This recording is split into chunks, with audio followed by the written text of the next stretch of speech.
এমন একটা সিদ্ধান্ত নেওয়ার আগে যেখানে মানুষ হাজারটা বার ভাবে, সেখানে আমরা দুজন স্বামী স্ত্রী খুব সহজেই একটা ডিসিশন নিয়ে ঘরটাকে ছেড়ে দিয়েছি। হ্যাঁ, আমরা চাইলেই অশান্তি ঝগড়া করে সেই ঘরটা না ছাড়তেই পারতাম, কিন্তু ওই যে ভদ্র আর অভদ্র দুটোর মধ্যে তো তফাৎ থাকে, তাই না? হ্যালো এভরিওয়ান, আমি বৃষ্টি। আমার এই ছোট্ট সংসারে তোমাদেরকে অনেক অনেক স্বাগত। আমার এই ভিডিওগুলো দেখার পর তোমরা আমাকে অনেকেই বলেছো এই রান্নাঘরটা ভীষণ অপরিষ্কার, পারলে একটু রং করে নিও। দেখো, রং করতে পারবো কিনা জানি না, তবে যেটা করতে পারবো সেটা হচ্ছে আরেকটা এক্সট্রা লাইট লাগাতে। আর প্রীতম সেটা সকালবেলায় উঠেই করছিল, কারণ এই ঘরের প্রত্যেকটা লাইট ফ্যান কিন্তু ওই করেছে, আমাকে আলাদা করে কোনো ইলেকট্রিশিয়ানকে ডাকতে হয়নি। জানো তো, এই বাড়িতে যখন ঢুকেছিলাম আমরা কিন্তু এই ইলেকট্রিকের যে বোর্ডগুলো আছে না, এইগুলো চেক করে ঢুকিনি। দেখছি অর্ধেকই খারাপ হয়ে আছে। জানো তো, এইগুলো সারাতে গেলে এখন অনেক খরচা পড়ে যাবে, তাই আমি আর প্রীতম ভেবেছি এখন কিছুটা মাস আমরা এইভাবেই থাকি। কারণ আমাদের সাথে তো এটা নতুন না, যখনই আমরা সুন্দর করে সবটুকু গুছিয়ে টুছিয়ে থাকতে শুরু করি তখনই মানুষ এসে ভট করে হয়তো বাড়ি ভাড়া বাড়িয়ে দেয় কিংবা কোনো রকম কোনো ইস্যু শুরু করে দেয়। তো সেই কারণে ভেবেছি আমরা এগুলো কোনোটাই এবারে আর করব না। এর আগে তোমরা প্রত্যেকটা ঘর দেখেছো আমি কিন্তু সুন্দর করেই সাজিয়ে রাখি। এই দেখো, এই দুধটা থেকে কতটা সর উঠেছে, সেই সরটা রেখে দিলাম। এই সর দিয়ে মুড়ি খেতে খুব ভাল লাগে। তো এখানে প্রীতমকে আমি বলছিলাম যে আমাকে পারলে এই জানলার সামনে একটা টিউবলাইট দিয়ে দাও, কারণ রান্না যখন করতে যাচ্ছি রান্নাগুলো সব কটাই কালো কালো লাগছে। আর এক দিদিভাই আমাকে বলেও ছিল যে বৃষ্টি, পারলে না রান্নাঘরে একটু লাইট লাগিও, তাহলে কি রান্নাঘরটা এতটাও অন্ধকার লাগবে না। জানো তো, এই রান্নাঘরের কালারটা এমনই, যাই লাইট লাগাই না কেন সে কালো একটা ভাব থাকবে। যদি এই রান্নাঘরটা যদি সাদা কালার করা থাকতো তাহলে মনে হয় মোটামুটি ভালোই হতো। আমাকে জানো তো অনেকবার অনেক মানুষে বলেছে যে দিদি, জানো তো বাড়িওয়ালারা ভাড়াটেদের সুখ সহ্য করতে পারে না। মাঝে মাঝে জানো তো মনে হয় হয়তো বটে সত্যি কথাটা, কিন্তু আবার মাঝে মাঝে মনে হয় যে সবাই তো একরকম হয় না। তারপরে আবার মাঝে মাঝে আমাদের সাথে যখন যেটা হয় তখন মাঝে মাঝে মনে হয় হয়তো কথাটার সাথে কিছুটা হলেও মিল থাকে। তো অর্ককে আজকে সকালবেলা এখানে আমি চকোস দিচ্ছিলাম, একটু ওর মতোই দুধ ছিল তো সেটাই দিলাম, আর এদিকে একটু দুধ চা বসিয়েছিলাম। আমাদের এই সকালবেলা এত বাজেভাবে দুধ চা খাওয়া হচ্ছে কদিন ধরে, এবারে আমি প্রীতমকে বলেই দিয়েছি এটাই আজকেই কিন্তু লাস্ট দুধ চা খাচ্ছি, এরপরে কিন্তু সকাল থেকে ঘুম থেকে উঠে কিন্তু দুধ চা হবে না। এই যে চকোসটা ঢেলে রাখলাম না, প্রতিদিন দিই না, মাঝে মাঝে ওর খিদে পেলে যখন হাতের সামনে কোনো খাবার থাকে না তখন একটু দিই, কারণ এখন বুঝতেই পারছো আমার উপর দিয়ে কী যাচ্ছে, সেই কারণে। তো এখানে দুধ চা নিয়েছি, আর এই কাপগুলো জানো তো পড়েই ছিল, আমি ভাবলাম এই কাপগুলো দিয়ে এখন চা খাওয়া যাক, কারণ বাকি কাপগুলো খুঁজে পাচ্ছি না। চা খাওয়ার পর আমি এই পেঙ্গুইনগুলো যেগুলো আমার ওই বাড়িতে সাজানো ছিল সেই পেঙ্গুইনগুলোই ভাবলাম এখানে চিটিয়ে দিই, তাহলে কি আমার টুথব্রাশ এগুলো রাখা যাবে। কিন্তু ও বাবা, এগুলো তো এইভাবে থাকবে না, এগুলোর জন্য একটা ক্লিপ পাওয়া যায়, সেই ক্লিপগুলো ওই বাড়িতেই ছেড়ে দিয়ে এসেছি ওয়ালের মধ্যে, তাই আমার এখানে লাগাতে প্রচণ্ড অসুবিধা হবে, আদারওয়াইজ আমাকে এটা কিনে নিতে হবে। এই পেঙ্গুইনগুলো খুবই কিউট দেখতে, আমি তো জানো সবই অনলাইন থেকে কিনেছিলাম। এই দেখো ছেড়ে পড়ে গেল। তো তারপরে আমি প্রীতমকে বললাম ছেড়ে দিই, আমাকে আবার নতুন করে এইগুলো ক্লিপগুলো কিনতে হবে, আর না হলে এখানে প্রেগ গেঁথে আমাকে এই জিনিসটা সেট করতে হবে। এবার প্রেগ গেঁথে সেট করলে পেঙ্গুইনের যে ফুটোটা করতে হবে সেটাতে নষ্ট হয়ে যাবে জিনিসগুলো। এটা আমি 3টে সেট পেয়েছিলাম 200 কত টাকার মধ্যে, 3টে দিয়েছিল, বেশ সুন্দর গো, পেন রাখার জন্য বেশ ভালো। আর দেখো, তোমরা আমাকে অনেকেই বলেছিলে দিদি গাছগুলো কবে নিয়ে আসবে, ফাইনালি গাছগুলো নিয়ে আসলাম।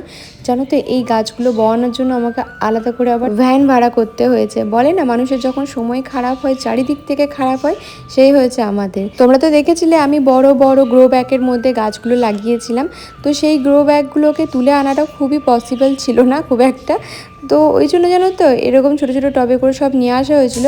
আর এই রজনীগন্ধা ফুলের গাছটা না আমি নিয়ে এসেছিলাম, এটা ফুল হলে খুব সুন্দর দেয়, তো ভেবেছি বাগানটা পরিষ্কার করে পরে গাছ লাগাবো। দেখো বিছানাটাও আমি পরিষ্কার করিনি, আজকে সকালবেলা উঠে থেকে ওইদিকে কাজগুলো করছিলাম। আর আজকে ওয়েদারটা বেশ মেঘচা মেঘচা করে রেখেছে, আর আমরা তো এইদিকে প্রতিদিন মশারি টাঙিয়ে ছুটছি, মানে ভাবতে পারবে না এদিকে এত মশার উপদ্রব। বর্ষাকালের আগে আমাকে এইদিকে নেটগুলো লাগাতেই হবে, মাঝে মাঝে তো ভয় হচ্ছে যে সাপ টাপ আসবে কি না। কিন্তু জানো তো, এই দিকের তো না একটা মানা যায়, আমরা যে আগের ভাড়া বাড়িটাতে থাকতাম সেই দিকেও কিন্তু সাপ থাকতো, মানে তোমাদেরকে অনেকবার দেখিয়েছি সাপের খোলস কিন্তু পড়ে থাকতো। আমার ওই দিকটা এত পরিষ্কার পরিচ্ছন্ন ছিল তাতেই সাপ আসতো।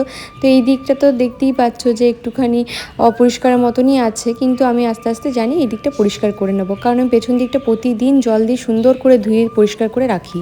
প্রীতম প্রতিদিন রাতে মশারিটাকে টাঙিয়ে গুঁজে নেয়, আর আমি প্রতিদিন সকালে মশারি গুঁজে মানে মশারিটাকে খুলে সুন্দর করে গুছিয়ে রাখি। এটা হচ্ছে আমাদের দুজনের কাজের ভাগ, কারণ মশারি একা হাতে করব না, এই মশারি টাঙানো নিয়ে যে ঘরে ঘরে কত অশান্তি তার নাই ঠিক। তো এখানে বিছানাটা সুন্দর করে গুছিয়ে নিয়েছি। আর এখন দেখো কতগুলো মশা মারলাম এই ব্যাটটা দিয়ে। এই ব্যাটটা আমি প্রীতমকে কিনে আনতে বলেছিলাম, যে এই ব্যাটটা না খুব ভালো জানো তো, মানে খুব মশা মারা যায়। মশা কেন, শুধু মশা না, মাছি টাছি সবই মারা যায়। তো এখানে বিছানাটা এইভাবেই গুছিয়ে রাখছি। এখন তো আমার কিছুদিন যাবো জানো তো, বিছানার চাদরটাও চেঞ্জ করা হয়নি। আমি ভেবেছি এই সপ্তাহে চেঞ্জ করবো। এখন জানো তো সব জামা কাপড় আমিই কাচ্ছি, তাই প্রীতম একদম সময় পাচ্ছে না। তো আমি একটু একটু করে 1 বালতি কি 2 বালতি করে প্রতিদিন কেচে মিলে দিচ্ছি। কিন্তু সমস্যাটা হচ্ছে কি জানো তো, এখন তো বৈশাখ মাস, প্রায় বিকাল দিক করে শুধু ঝড় উঠছে আর জামা কাপড়গুলো অর্ধেক শোকাচ্ছে না। আমার এত জল তেষ্টা পেয়েছিল, আজকে সকাল থেকে জলও খাওয়া হয়নি। যাই হোক, এখানে জামা কাপড়গুলো কাচতে নিয়ে এসেছিলাম, ভেবেছিলাম আজকে এইদিকেই কেচে নিই, কারণ প্রীতম বাথরুমে স্নান করছিল সেই কারণে। তো এখানে কাচতে বসে আমি একটা জিনিস বুঝলাম যে না, এই দিকে যা নোংরা আমি কাচতে পারবো না। তারপরে দেখলাম যে না, যেমন জায়গা তেমন আমাকে সব কিছুই করতে হবে। তো প্রথমে জল দিয়ে এখানটা ভালো করে ধুয়ে নিলাম দাঁড় করানোর জন্য। আসলে আমি প্রচণ্ড ঘিনে তোমরা জানো, তো সেই কারণে আমার একটু অসুবিধা হয়। তো আমি ভেবেছি এই দিকটা ভালো করে পরিষ্কার করে আমাকে তো ব্যবহার করার মতো যোগ্য করতে হবে, সেই কারণে আমাকে এই দিকটা কাজ করতেই হবে।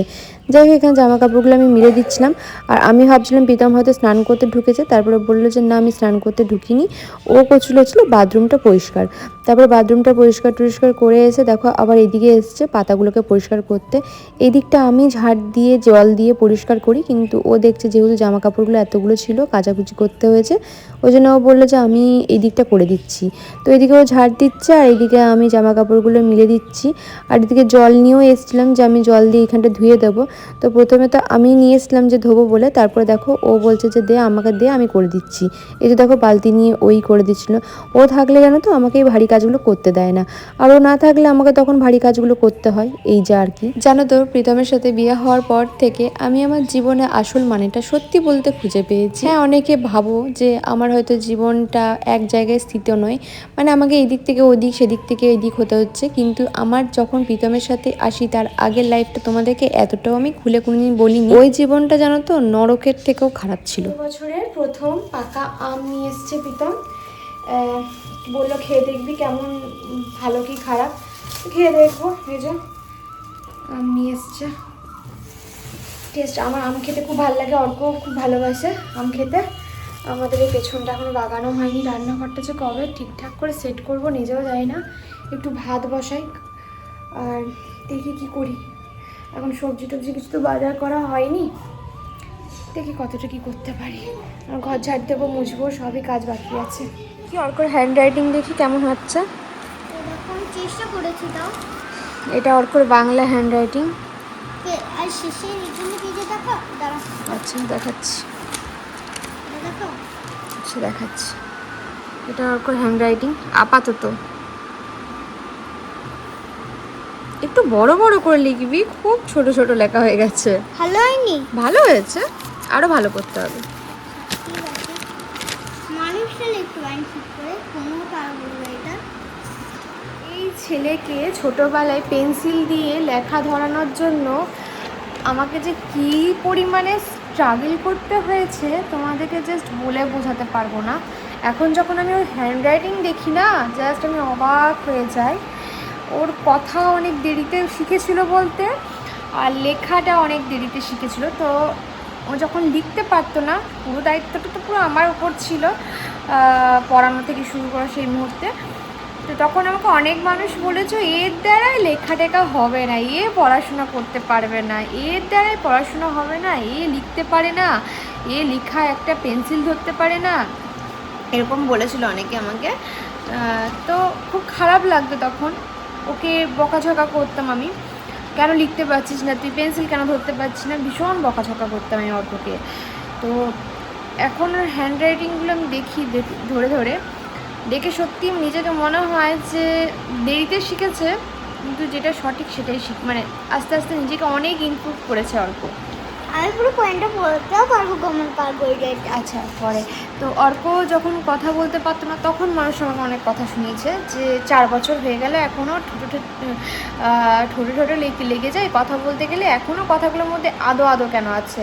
বিশ্বাস করো আমার যে আদো আদো কথাগুলো কী ভালো লাগে। আমি তো অর্ককে বলি, অর্ক এত তুই বড় হোস না, তোর এই আদো আদো কথাগুলো, মানে প্রীতম আমি সবাই আদো আদোগুলো কথা শোনার জন্য আমরা পাগল। এখন অনেক মানুষ বলে ওর কথাগুলো স্পষ্ট নয় কেন, আদো আদো কেন। তো আমার মা হয়ে কোনো অসুবিধা নেই, বাকিদের কেন এত অসুবিধা হচ্ছে আমি সত্যি বুঝতে পারছি না। আমার যে ওর আদো আদো কথাগুলো কী ভালো লাগে মা হয়ে, আমার দারুণ লাগে ওর কথাগুলো, যা মিষ্টি মিষ্টি করে কথাগুলো বলে না, আমার খুব ভালো লাগে। আর হ্যাঁ, অর্ক অনেক দেরিতে, ও আসলে কী বলো দেখিনি, ও শুধু আমার সাথে কথা বলতো ছোটোবেলায়, কথা বলার তো সে কোনো লোক ছিল না, তাই কথাটা দেরিতে, বাচ্চারা যত বেশি কথা বলে সবার সাথে, সবার কোলে যায়, তত বেশি কথা শেখে। কিন্তু অল্প ছোটোবেলাটা তো এত সুখময় ছিল না, কথা বলার লোক ছিল না, আমার সাথে একটু কথা বলতো, আমিও কাজে ব্যস্ত থাকতাম, নিজেকে কাজ করতে হতো, ছেলেকে দেখতে হতো, সবই করতে হতো, একা হাতেই অল্প তো পুরো মানুষ করা। তো যাই হোক, তো এখন তো আমার খুব ভালো লাগে ওর লেখা দেখে, ইংলিশ হ্যান্ডরাইটিং ভালো, বাংলা হ্যান্ডরাইটিং ভালো। তখন একটু বকাঝকা খেয়েছে আমার কাছে, তো আমি ওকে বলি মাঝে মাঝে যে হ্যান্ডরাইটিংটা ভালো হচ্ছে। তো মানে ও যেহেতু ক্লাস 2-এ পড়ে, আসলে ওর 3-তে পড়ার কথা ছিল, তোমরা জানো কোভিডের সময় তখন একটা বছর ওর গ্যাপ গেছে, ওকে কোনো স্কুলে নিতে চায়নি, সেই মুহূর্তে বন্ধও ছিল স্কুল। পরে যখন স্কুলে অ্যাডমিশন করেছিলাম তখন ওর স্কুলের ম্যামরাই বলেছিল প্রথম থেকে ভর্তি করুন, এরকম একটা ক্লাস গ্যাপ দিয়ে করবেন না। তো আমি তাই করেছিলাম, আমি ম্যামরা যা বলেছিল স্কুলে তখন তাই করেছিলাম। তো ওই জন্য ওর এখন যেটা ক্লাস 3-তে পড়ার কথা, ও এখন ক্লাস 2-তে পড়ছে, তাতে কোনো সমস্যা আমার নেই। অনেকেই আমাকে বলে ভয় দেখিয়েছিলো যে পরবর্তীকালে এজ গ্যাপ হয়ে যাবে যখন বোর্ড এক্সাম দেবে, তো স্কুলের ম্যামরা বলেছিল না, কোনো অসুবিধা হবে না এটাতে, প্রথম থেকে স্টার্টিংটাই ঠিক একটা বাচ্চার জন্য, একটা ক্লাস গ্যাপ দিয়ে ভর্তি করাটা বোকাম্য, আমাকে বলেছিল। ইংলিশ হ্যান্ডরাইটিংটা দেখো। ওকে, ইংলিশ হ্যান্ডরাইটিংটা দেখা, ইংলিশ হ্যান্ডরাইটিংটা বাবা আলোটা কম না, এই জন্য এটা হচ্ছে ওর ইংলিশ হ্যান্ডরাইটিং। উনি কথাটা বলেছিল না যে এর দ্বারাই পড়াশোনা হবে না, ও লিখতে পারতো না, তখন ওর একটু আধটু, ওর তো অনেক ছোটোর থেকেই ম্যাচুরিটিটা চলে এসেছিলো, জ্ঞান গণ্য সবই তো চলে এসেছিলো, তো ওর তখন জ্ঞান হয়েছিলো, তো খুব কাঁদতো, আমি চুপচাপ শুনতাম সেই মুহূর্তে দাঁড়িয়ে যে আমার ছেলেকে এরকম বলছে। তো তখন একটা জেদ নিয়েছিলাম যে না, লেখা আমি যেমন করে ওকে শেখাবো। তো পরে গিয়ে জানতে পারলাম হাতে যতক্ষণে আঙুলের গ্রেপটা না আসছে, ও পেন্সিলটা ধরবে কোথার থেকে। তো আস্তে আস্তে চলে এসছে, এখন সুন্দর হ্যান্ডরাইটিংও করে নিয়েছে। এটার কিছুটা ক্রেডিট তো আমি পাপিয়াদিকে দেবো, কারণ পাপিয়াদি প্রথম ওর টিচার ছিল লাইফে, মানে আমার পর ওর প্রথম জীবনের শিক্ষক, যে ওর প্রতি ধৈর্য রেখেছিল। আমাকে পাপিয়াদি বলতো অর্কর থেকে ভালো স্টুডেন্ট এই পৃথিবীতে আর হয় না, এমনি করে আমাকে বলতো যে খুব ভালো স্টুডেন্ট বৃষ্টি, ও অনেক দূর যাবে, এইভাবে বলতো। তো তারপরে ওর স্কুলের ম্যামরা যেই স্কুলেই যায়, ওকে কিন্তু প্রত্যেকটা স্কুলের ম্যামই একটা কথা বলে যে গাইডেন্স ঠিকঠাক হলে অদিত্য অনেক দূর যাবে। আমি চেষ্টা করি মা হিসাবে, প্রীতম চেষ্টা করে বাবা হিসাবে, যতটা পারি ছেলেটার পড়াশোনার দিকটা আমরা বেশি করে নজর দিই, কারণ ভবিষ্যৎ পড়াশোনা ছাড়া তো কিছু নেই না। তো এটাই বলার ছিল আজকে। হয়তো তারা ভিডিওগুলো আমার দেখছে, তো আমি তাদেরকে বলতে চাইছি ভালো করে দেখো, আমার ছেলে লিখতেও পারে, পড়তেও পারে, কথা বলতেও পারে। যারা বলেছিলে আমার ওই ছোট্ট দুধের শিশুটাকে যে আমার ছেলে লিখতে পারবে না, এর দ্বারা কিচ্ছু হবে না, পড়াশোনা হবে না, শুধু ভ্যাঁ ভ্যাঁ করে কাঁদতে পারবে, তাদেরকে আমি একটা কথা বলতে চাইছি, তারা মনে হয় নিজেদের সন্তানদেরকে মানুষ করেনি, তাই এরকম কথাটা বলেছিল। সেই সময়টায় আমি না খুব চুপচাপ ছিলাম, তাই কাউকে কখনো উত্তর দিতে পারিনি। তখন আমিও কেঁদেছিলাম, অর্কও কেঁদেছিল। তো ভালো করে দেখো, আমার ছেলে সঠিক স্থানে এসছে, তাই সঠিকভাবে মানুষ হচ্ছে, তখন সঠিক স্থানে ছিল না, তাই মানুষ হতে পারেনি। জানো তো আমার হয়েছে বড্ড বেশি সমস্যা, আমি তোমাদেরকে বললাম ব্লিঙ্কিটে একদিন সবজি অর্ডার করেছিলাম, তারপর থেকে ওই সবজির দাম দেখে আমি আর অর্ডার করিনি। তো আমার যা সবজি ছিল সেইটা দিয়েই ভাবলাম আজকে কিছু করি। তারপরে আমার মনে পড়লো আমার মা জানো তো এই জিনিসটা করতো, কটা বেগুন ছিল, বেগুন ভাজবো, আলু পোস্ত করব, আর তোমাদের সাথে একটা জিনিস করব, সেটা মা আগে খুবই করতো, আর তখন না ওই রান্নাটা অভাবের সংসারে অমৃতর মতো লাগতো।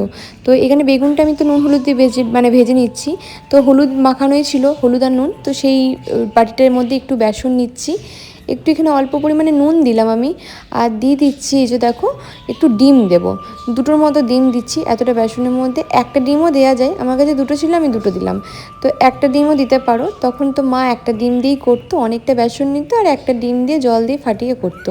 এই যে দেখো পুরো বেসনটাকে ভালো করে মেখে নিচ্ছি, আর এর মধ্যে একটু পেঁয়াজ কুচি, ধনেপাতা কুচি, লঙ্কা কুচি এইসব দেবো। আর এই বেসনটাকে খুব সুন্দর করে মানে ভালো করে জানো তো ফাটাতে হবে, তবে গিয়ে জানো তো বড়াগুলো বেশ ফুলে ফুলে উঠবে। উঠবে। তখন জানো তো এটা মা করতো, তখন বুঝতাম না যে কেন করছে, তখন এই খাবারটা জানো তো মানে অমৃতের মতো লাগতো। আর এখন তো বুঝতে পারি যে কেন করতো মা, কারণ আমিও ওই দিনগুলো দিয়েই পেরোচ্ছি। যাই হোক, তো এখানে ধনেপাতা কুচি করছি, আমার কাছে ধনেপাতা ছিল, ভাবলাম একটু ধনেপাতা দিয়ে দিই। তখন মা এত কিছু দিত না, নর্মালি বেসন বড়া করতো, সব শুধু সিম্পলভাবে করতো। এখন আমি ধনেপাতা, একটু লঙ্কা, একটুখানি পেঁয়াজ দিচ্ছি। এই যে পেঁয়াজ কুচি দিয়ে এখানে বড়াগুলো করব। বেগুনটা ভাজা হয়ে গেছে। আর এই তরকারিটা দিয়ে খুব ভালো ভাত খেতাম আমরা। মানে কখনো মা বলতো আলু দিয়ে করতো এটাকে, কখনো ঝিঙে দিয়ে করতো, বেশিরভাগটাই মানে এটা ঝিঙে দিয়ে বানাতো। যেহেতু আমার কাছে ঝিঙে ছিল না, তাই আমি আজকে এটাকে অন্যভাবে বানাবো। এটাও মা বানাতো, তাই ভাবলাম তোমাদের সাথে একটু শেয়ার করি। তো আমার জানো তো মানে এই সময় সবজি টবজি কিছু নেই বাড়িতে, তো ভাবলাম এটাই করি। বেসনও রয়েছে, ডিমও রয়েছে, আর প্রীতম বড়ার তরকারি খেতে খুব ভালোবাসে। তোমরা তো জানো না যে আমার শিলিগুড়িতে একটা গোটা মাস খুব কষ্টে কেটেছে। তোমাদের ক্যামেরার সামনে আমি যতটুকু দেখাই তোমরা ততটুকুই দেখো, এটাই হচ্ছে বড় কথা। কিন্তু আমি কখনোই তোমাদেরকে ক্যামেরার সামনে এসে এটা বলে কাঁদতে দেখবে না যে আমার সংসারে বিশাল অভাব, আমার সংসারে খুব কষ্টের মধ্যে দিয়ে যাচ্ছি। না, আমার স্বামী আমাকে যেভাবে রেখেছে আমি রাজরানী, সত্যি কথা বলতে। তো এখানে বেসন বড়াগুলো সুন্দর করে ভেজে নিলাম, আর কটা ছিল সেই কটাও সুন্দর করে ভেজে নিচ্ছি। আর বড়াগুলোর এক একটা সাইজ হয়েছিল বড় বড়, জানো তো। আসলে ডিমটাকে সুন্দর করে বেসনের সাথে ফাটালে খুব সুন্দর জানো তো ফোলে বড়াগুলো। তো যাই হোক, এখানে বেটে নিচ্ছি মানে ভেজে নিচ্ছি বড়াগুলো। আর এখানে আমি একটুখানি পোস্ত বেটেছি, পোস্ত বানাবো আলু দিয়ে, একটু সিম্পলভাবে। এখানে কালো জিরে ফোড়ন দিলাম, তার মধ্যে দিচ্ছি হচ্ছে টমেটো, কাঁচা লঙ্কা। এই যে বেসন বড়ার টকটা করব, টক বলছি সরি, সর্ষেটা। তো এখানে একটুখানি হলুদও দিলাম, টমেটো দিয়েছি। আর এই যে বেসন বড়াটা ছিল, কাঁচা লঙ্কাগুলো একটু ডলে ডলে দিলাম, ভালো লাগে খেতে। আর এই যে সাদা সর্ষে বেটেছিলাম জানো তো, এই সর্ষেটাকে দিয়ে ভালো করে একটু কষিয়ে নিচ্ছি। এই তরকারিটা খেতে যে কী ভালো লাগে। এই যে ভাজা ভাজা হয়ে গেছে, খুব একটা ভাজবো না, তেতো লাগবে। এবার পরিমাণ মতো একটু জল দিয়ে দিলাম, জলটা বেশ সুন্দর করে ফুটে এসছে, দেখতেই পাচ্ছ। আমি একটু নুনটা টেস্ট করে নিলাম। এরপরে বড়াটাকে দিয়ে জানতে বেশি ফোটাতে হবে না, একটুখানি ফুটিয়েই কিন্তু এই বড়াটাকে নামিয়ে নিতে হবে। না হলে কিন্তু মানে কি বলো তো, এটা একদম ভেঙে যাবে বড়াগুলো। এটা খেতে কিন্তু খুব ভালো হয়। তোমরা যারা বানাও তারা জানবে, আর যারা বানাও না এটা একবার ট্রাই করে দেখো, খুব ভালো লাগে। আসলে তখনকার দিনে তো এত সবাইকে ডিম দেওয়ার ছিল না, তখন এইভাবে বেসন বড়া টক করে আনতো, বা বেসন বড়া দিয়ে তরকারি করে সবাইকে দিত, এত এত ছেলে মেয়েদেরকে। তার এবার করব পোস্তটা। এখানে পেঁয়াজটা সবার আগে দিয়ে দিয়েছি, ভুল করে, আমার মাথায় ছিল না। তো এখানে কাঁচা লঙ্কা দিয়েছি, আর পেঁয়াজটা আজকে পেঁয়াজ, আলু আর কাঁচা লঙ্কা দিয়ে পোস্ত করব। তো এখানে আলুটা একদম ছোটো ছোটো করে কেটে নিয়েছি আমি। প্রথমেই আলুটা দিতে হতো, সেখানে আমি কি করেছি পেঁয়াজটা আগে দিয়ে দিয়েছি। ও সেই অসুবিধা নেই, আমি একদম ঢাকা চাপা দিয়ে কষিয়ে রান্না করব। আগে আলুটাকে সেদ্ধ করে করতাম, এখন ভেজেই করি, কারণ প্রীতম ভেজে আলু পোস্তটা বেশি পছন্দ করে, সেই কারণে। পরিমাণ মতো নুন দিয়ে দিচ্ছি। এরপরে ভাজা ভাজা হয়ে গেলে একটু জল দিয়ে নাড়াচাড়া করে আমি ওর মধ্যে পোস্তটা মিশিয়ে নেবো, তাহলেই হয়ে যাবে আমার এই কাঁচা পোস্তটা। আজকে না মোটামুটি প্রীতমের সবই প্রিয় রান্না করলাম। এই যে পোস্তটা দিয়ে দিয়েছি, এরপর আর বেশি ফোটাবো না, কারণ পোস্ত দিয়ে বেশি ফোটালে না ছানা কাটার মতো হয়ে যায়। আর অর্ককে বিকালবেলায় খাইয়েছিলাম হচ্ছে ওই যে দুধের শটটা ছিল সেই দিয়ে মুড়ি মেখে খাইয়েছিলাম। আর এই যে রাতের বেলার খাবার। প্রীতম প্রথমে দেখে বুঝতে পারিনি এগুলো কী, প্রথমে ভেবেছে হয়তো মাছের ডিমের বড়া। তারপরে যখন খেলো বলছে ভীষণ সুন্দর হয়েছে বড়ার মানে বড়ার তরকারিটা। আসলে ডালের বড়াও হয়, সুন্দর লাগে খেতে এইভাবে তরকারি আলু দিয়ে করলে। তো এখানে আমরা খেতে বসেছি। তোমরা আমাকে জিজ্ঞেস করছিল টেবিলটা কোথায়। টেবিলটা আসলে এখানে পাতার আপাতত জায়গা নেই, মানে জায়গা করে উঠতে পারিনি আমরা। পাতায় যাই কিন্তু আমি করিনি, কারণ আমরা নিচে বসেই খেতে বেশি ভালোবাসি। আর এখন না বেশিরভাগ রাতেই না পাতাতেই খাচ্ছি, সকালে থালাতে খেলে রাতেরবেলায় পাতাতেই খাচ্ছি, কারণ রাতের বেলায় বাসন মাজতে আমার ভীষণ কষ্ট হচ্ছে, আর প্রীতমেরও মোটামুটি একটু কষ্টই হচ্ছে। তো সেই কারণে আমাদের যেটাতে সুবিধা হচ্ছে আমরা সেটাই করছি, কারণ এই বাসনগুলো মাজতে হয়, তো সেই বাসনগুলো মেজে নিচ্ছি। এই যে আপাতত বেগুন ভাজা, তারপরে এই যে বড়ার তরকারিটা হয়েছিল। প্রীতম বলছিল যে এইগুলো কী রান্না করেছিস, আমি প্রথমে বলিনি ওকে, তারপরে বললাম আলু পোস্ত। অর্ক তো আলু পোস্ত খেতে এখন ওর বাবার মতো ভীষণ ভালোবাসে। এই যে দেখো আমাকে বলছে মা আমাকে পোস্তটা আগে দিয়ে দাও, তখন পোস্তটা ওকে দিয়ে দিয়েছি। এই যে বেসন বড়া টড়া দিয়ে সব কিছু আমি বললাম খাওয়া শুরু করো, আমার ভীষণ খিদে পেয়েছে। আর এই বাড়িতে জলটা ভীষণ ভালো, প্রচণ্ড পরিমাণে খিদে পাচ্ছে কেন জানি না। আগের বাড়িটাতে খেতেই পারতাম না, মানে ভাত নিয়ে নাড়াচাড়া করতাম, কিন্তু এই বাড়িতে না প্রচণ্ড খিদেও পাচ্ছে। আসলে পরিশ্রমটাও তো বেশি হচ্ছে না, সেই কারণে। তো অর্ক এইটা ফার্স্ট টাইম বড়ার তরকারিটা খেলো, ওরও খুব ভালো লেগেছে। তো আজকে ভিডিওটা এইটুকুখানি। সবাই ভালো থেকো, সুস্থ থেকো, আর সকলকে ভালো রেখো। টাটা।